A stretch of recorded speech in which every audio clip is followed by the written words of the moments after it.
of the Atlas V with Maven. The global space industry is worth over 320 billion USD, according to a Space Foundation report.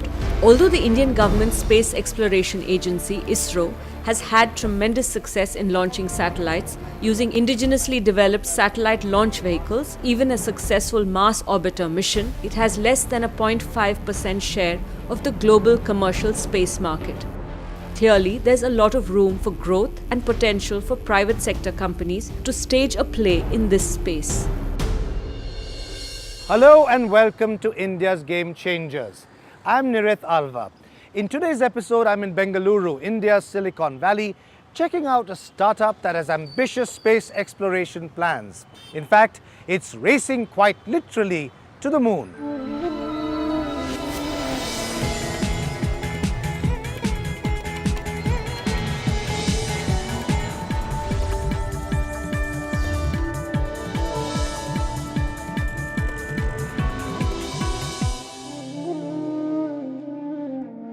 From the outside, there's hardly anything to indicate that there's anything about Bengaluru-based Axiom Research Labs Private Limited to suggest that it's a private company, India's only private company, committed to putting a spacecraft on the moon before the end of 2017. Housed in this nondescript building is Team Indus, that has set its sights on winning the $20 million Google Luna X Prize, an unprecedented competition to challenge and inspire engineers, entrepreneurs and innovators from around the world to develop low-cost methods of robotic space exploration. In order to win the prize, Team Indus will need to successfully land a spacecraft on the moon that travels at least 500 meters and transmits high-definition video images back to Earth. The man behind Team Indus is Rahul Narayan, an alumnus of India's premier technology institute, the Indian Institute of Technology, IIT Delhi. Rahul Narayan. Hi, Nirith, It's how are lovely you? to meet Pleasure meeting the you. fleet commander of Team Indus. Thank you. Some people would consider a crazy idea, a race to the moon. Yeah, it is. It is crazy for the ambition that it started off with, especially given where we were starting. So the bunch of people who started this off did not really have a background in aerospace, but we said, let's look at it as a set of problems. As we met Dr. Kasturi Rangan, former chairman of ISRO, he gave us a very patient hearing. You've managed to get so many different thought leaders to back you up, right? From Ratan Tata to Nandan Nilekani, so many others. Tell us a little bit about that journey. I would say it was relatively easy to reach out to folks, and each one of them signed up for the impact rather than the one news coverage or one quote. And they support us with their time. Some of them have invested, some of them have made other connections. Today, Team Indus is over 100 people strong. It's a real mix of youth and experience, with many retired ISRO scientists with loads of practical experience at one end and fresh engineering undergraduates at the other. The team's designations are all inspired by Star Wars. Unlike many of the startups that I've visited, this is a place where there's a mix of age, youth, experience, and some of India's best scientists. Tell us a little bit about how this team came together. There are very few of these global aerospace clusters. India has Bangalore, and in Bangalore you can find talent, you can find suppliers, you can find support companies, you can find the ecosystem, so to say, to be able to do a program or a project of this magnitude. So started in Delhi, started off as a dozen odd people. Mostly I worked with the younger people, even in ISRO, but here it is totally younger people. People like me and the people who are below 25 years. That is the combination. India also has to have a private aerospace startup so that people from other universities like American University, if they have a bright idea, they should have a low-cost platform. You are the fleet commander, and in addition to you, there are 8 Jedi Masters heading various roles and operations.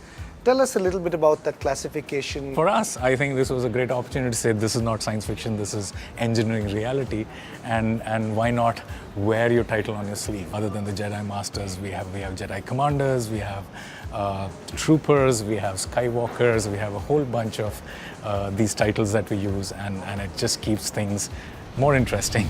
We built an amazing team here. we've managed to get under one roof some of the greatest minds, and we're going to be able to build the capability to build an aerospace company. So they are here, they are building alongside them, and they're training people, hands-on learning of how to build a moon mission.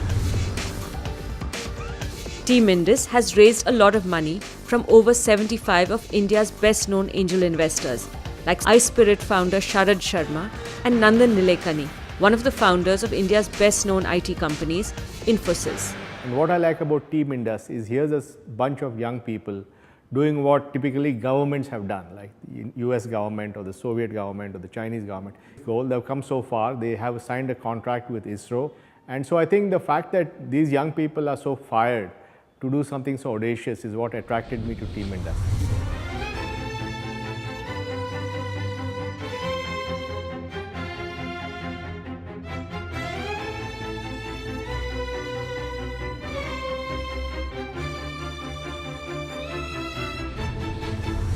Research says it takes about $75 million to get something like this done, right? And the prize money is $30 million. So how does the maths? It's not the prize money itself. As part of what we built, the capacity that we built, the capability that we built is fairly unique. It's something which has helped us propel from the drawing board to the first prototype to the second prototype, qualification model coming up early next year, and then much more towards the end of the same. It's a systems engineering kind of a challenge to be able to pick things up and work with an ecosystem and work with different players to achieve something that is not normally done. And then you also have to be innovative in your methodologies. If you say that I'm going to use a traditional methodology to do things, then the timeline is a variable. But here there is, you have to meet certain timelines and you have to be innovative on how to do things more efficiently.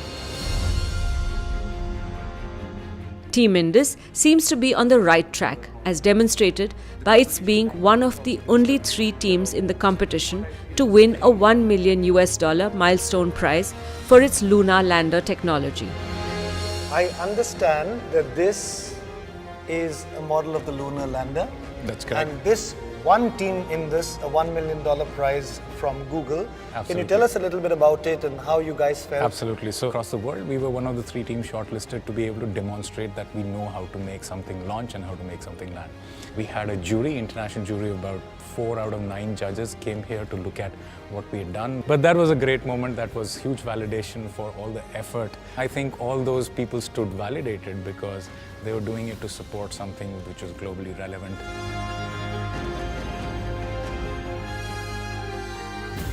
Okay, tell me just a little bit about this. This is ICA, which is going to go onto the moon on our spacecraft, and the spacecraft is going to be in a rocket. The rocket is going to take us to low Earth orbit. The spacecraft is then going to go and land on the moon, and then ICA comes out. So now we are getting to 2017, not too many days off. What are the different milestones you have to hit next year? First launch opportunity is on 28th of December.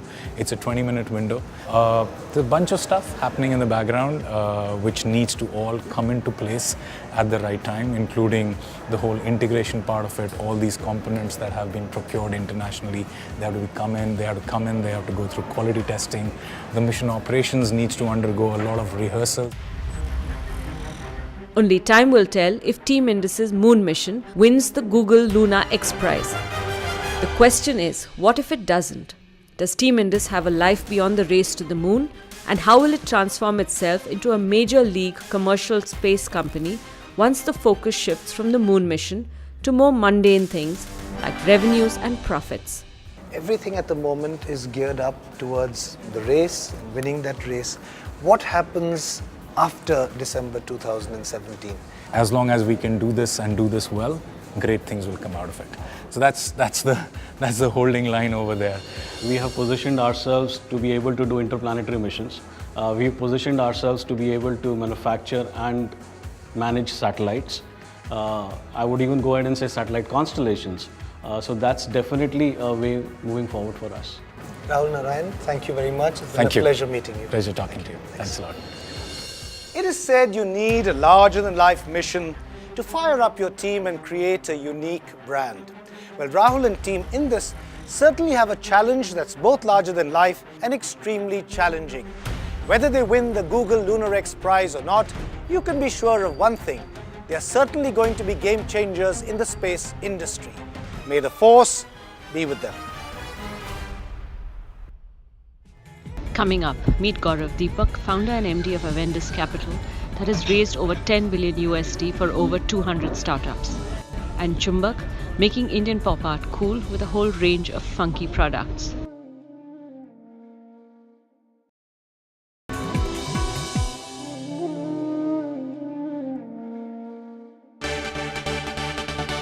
With over 10 billion US dollars raised for over 200 startups in just under a decade, Avendus Capital has played a critical role in building the startup ecosystem in India. We spoke to Gaurav Deepak, founder and managing director, to try and find out just what makes Avendus so successful. There are, I think, two key parts which I think are DNA, and whether they are secret sauce or whether we have kind of got them together well. It's people and culture. And since we are not bankers traditionally, it was literally, I would say, from first principles, we felt what is it that our client, which is the entrepreneurial community, needs. And we built a culture around that. You go to a hospital to get well. What do you come to Avendus for? And who is a client? To us, a client, 80-85% of our clients are entrepreneurs in India and abroad. And our single most purpose is to help them create value. Be their partners and help them create value. Once you have that objective, I think everything has become very simple in our mind. There are 4 core value systems we have. One is accountability, excellence, knowledge, and teamwork. That's the secret sauce.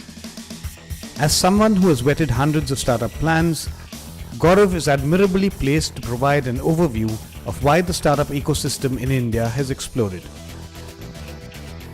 On one hand, you have huge consumer demand. On the other hand, you have this crazy quality of talent who are willing, passionate, working 24/7, irrespective of age and stage of life. What changed was the reach. The whole telecom reach changed it, the cost of telecom changed it, the mobile phone accessibility and the smartphone accessibility changed it. On one hand, you have a huge consumer demand which is not being met by existing customer in physical infrastructure. On the other hand, you have phenomenal quality of talent joining this industry. Literally people from 20 years old to 40 years old, 50 years old. Capital is bound to flow, and that's what actually happened. Even as he's excited about the opportunity Indian startups present, Gaurav is pragmatic about what it will take for India to create a startup that becomes a global giant. Facebook is a product business. Google is a product business. They have the advantage of having a very large local market and a very large capital base and huge quality of talent which can move very fast. So you saw Amazon going out and Uber going out, etc. Indian, I think, entrepreneurs do not have that scale of capital. While what Amazon can raise as capital and what Flipkart can raise as capital, what an Uber can raise as capital, what an Ola can raise as capital, because the local market, right? I would say that I would be very comfortable with, over the next 2 to 3 years, we becoming very strong in India, large enough market to create enough value, and then go from there. Yes, there is a next series of companies coming out, made in India for the world, which is primarily driven by 2 things: our software expertise. We have a very strong expertise in software, and secondly, we have global talent coming back to India or working with talent in India to create global products. Gaurav is extremely bullish about the Indian digital economy, its potential for growth, and emerging trends over the next decade. 100 million people who are really on the internet in a very good fashion, who are engaging with the ecosystem. There are 50 million, let's say, who are shopping very well. That number, if that 50 million number goes up to, let's say, 350 to 500 million number over the next 5 to 7 years, the game changes dramatically. So 2 things are going to happen: deeper penetration and more wallet share. More wallet share and more mind share of time. Because of, ease of use, relatively, sort of getting comfortable with the ecosystem and cheaper costs. Our view is the Indian digital economy is worth about circa, let's say, 50 billion. We think it should be in the region of 500 billion in 5 to 7 years, maybe earlier. India is a land of small scale entrepreneurs. The formal employment in India is far lower as a proportion of people who get employed and earn their daily living as compared to the informal workforce. Informal workforce, they're willing to work very hard. They don't have customer access. They don't have tools and technologies to kind of make it work, right from a salon owner to a plumber to a small shopkeeper, etc. The whole internet or the whole digital ecosystem is enabling them through various tools and customer access.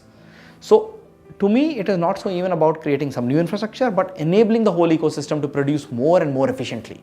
And the market is moving from purely venture stage to what I call growth stage. One of the other ways to look at it, you are seeing now a lot of growth capital investors who are traditionally growth capital coming to the industry and wanting to invest because the risk of 0-1 has gone away. And clearly, when the industry changes so rapidly, there will be some losses. But you will see a much more stronger India on one single bet, that is digital. As an extremely successful entrepreneur himself and someone who has met and helped hundreds of entrepreneurs, Gaurav has this advice for anyone who wants to build their own business. I've never ever seen a business which has not gone through a tough time for whatever it is worth. So that commitment and I would say self-belief is very critical. And third is that the kind of team you build along with you, how you take your people along. I see a lot of people, sort of doing startups but also making angel investments. I would say that a lot of people, kind of have their hands in multiple things. I don't think it may work for a few, but I haven't seen that working in general. It needs a single-minded focus to create something what you're after. Coming up, Indian pop art defines Chumbak, a cool new product line.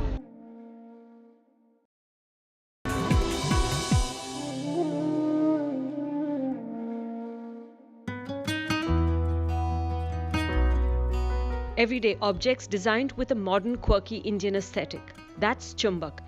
Founded by husband and wife team Vivek Prabhakar and Shubhra Chadha. Chumbak is a youth-centric lifestyle brand that we started about 6 years ago, right here in Bangalore. And the dream has always been to get a great global, a design firm based out of India. So I think that's what Chumbak is and what we're doing. Vivek began his career in marketing, and Shubhra worked with an NGO, and the couple actually sold their house to start this venture. At Chumbak, Vivek is in charge of marketing and sales, and Shubhra in charge of design, sourcing, and stores. One of the things Vivek and I bonded on always was travel. And wherever we went, we figured we needed to bring back something that reminded us of that memory. So we brought back fridge magnets because it was one of the most affordable things to bring back. And I was one day sitting and admiring, why don't we have, fridge magnets that represent India? Right? Then we realized we'd have to sell millions of them for it to make any sort of business sense. So we said, okay, let's add more things that fall in the souvenir category. And we've taken that philosophy and now we've grown it into a complete lifestyle brand. So from just being a travel and souvenir product range, today we have that entire, I would say, the trinity of, a lifestyle brand. So we've got home, we've got fashion accessories, and we've got apparel. The Chumbak office represents the same sensibility that the Chumbak products have. It has fun written all over it.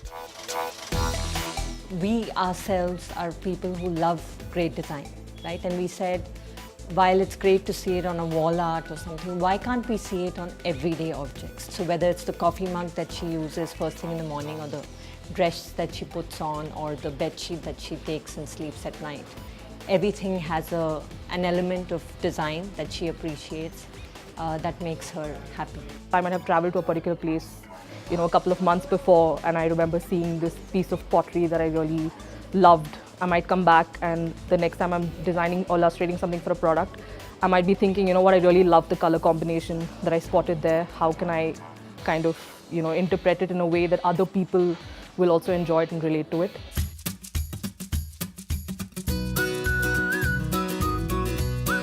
The Chumbak customer, she's obviously a woman, and she's either young or young at heart. She wants to express herself through the things that she is surrounded with. By adding Chumbak to her life, there is something to cheer, there's something that adds color and liveliness to her life. I think what differentiates us from anybody else is I think the effort that we take in getting great design out there. So if you take even from our apparel to our phone cases or bags or even cushion covers and stuff like that, I think somewhere we've kind of figured that somewhere the consumer understands that Chumbak means good design, and they have a place where they can come in and pick up stuff that they can relate to. The company has literally had overnight success. Set up in 2010, followed by stellar growth in 6 years, indicates that both the consumer and investor sentiment towards Chumbak is favorable. Chumbak has had 2 rounds of funding and is now in talks with investors for a fresh round. In 2012 is when we closed our first round of funding with a fund called Seed Fund. In 2014, when we got our second partner, which was Matrix, along, the main reason for that was obviously to look at scale. How would we take the product that we have, get in newer categories like home and apparel, and also look at large format stores which would help build brand. E-commerce is feeling the squeeze all around, and Chumbak too has felt the effects of that. Most e-commerce players are now shying away from the retail store model. The idea was always to give something different, an experience that is different from what people are used to. So just by the way they have been designed, how colorful they are, or how different in some ways they are from what people are used to, we wanted to add that uniqueness to the entire experience. I knew that this was going to work when people walked into our stores, and there was an immediate smile that came on their face, and the feet started tapping, and that's really the experience we want to give. Offline accounts for 70% and online 30% of Chumbak's sales. A majority of our online business happens on our own website, and I think that shows the amount of loyalty that consumers have and the recognition that's there for the brand. They don't need to go to a marketplace to look for it, but they know where exactly at chumbak.com to come and buy. Initially, Chumbak's products were only sold online, but based on customer feedback, the couple decided to open kiosks in major retail stores.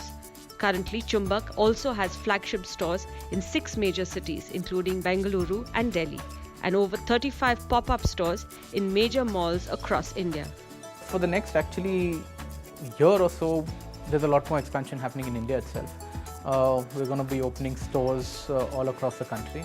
The next level of expansion, actually, we started some research on our international markets and seeing that where do we open our stores. And we'll go with a similar kind of hybrid model of stores plus online. And that we'll start rolling out sometime in 2018. Chumbak literally means magnet. Time will tell how sticky Chumbak will be in the long run.